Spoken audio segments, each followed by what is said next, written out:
Hey everyone, it's June 6th, and that means that if today's your birthday, you share with serial killer Arthur Shawcross, known as the Genesee River Killer, who murdered at least a dozen victims in the 1980s after having spent 15 years behind bars for murdering a child. And that is him right up there.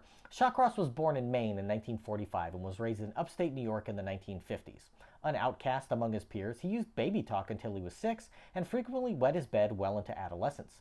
Suffering from abuse, both sexual and physical, at the hands of his parents and other relatives, he engaged in an incestuous relationship with his sister and cousin while in junior high school. He claims to have begun sexually experimenting at a young age, engaging in activities with cows, sheep, a horse, and even a chicken. Shawcross was a bully, and after falling behind by 2 grades, he dropped out of school when he was just 15, bouncing from job to job while getting married and fathering a son. It should be noted that his parents and siblings dispute most of his claims about his childhood.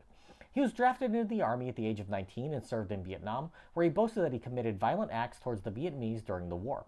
While he claimed to have decapitated civilians and nailed their heads to trees, even eating parts of them, records show that he never saw combat, so it's hard to say if these are just the ramblings of a madman or a sincere confession.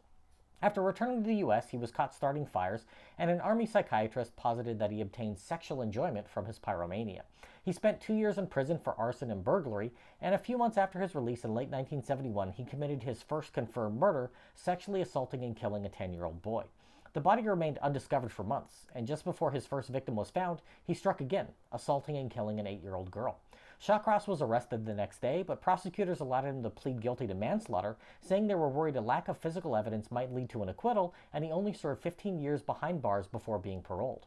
While an experienced psychiatrist deemed him a danger to society, prison staff and social workers disagreed, and he was let out in 1987.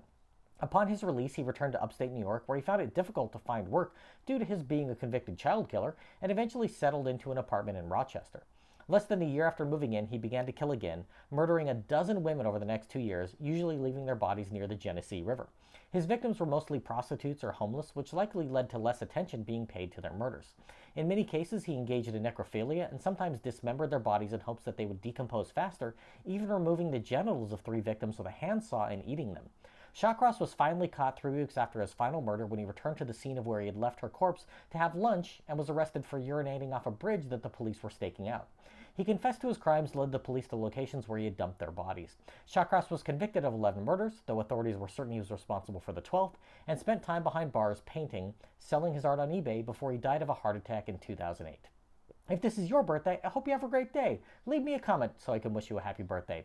If you know someone whose birthday it is today, send them this video so they can find out all about their birthday twin. And to Arthur Shawcross I say, happy birthday, you bastard.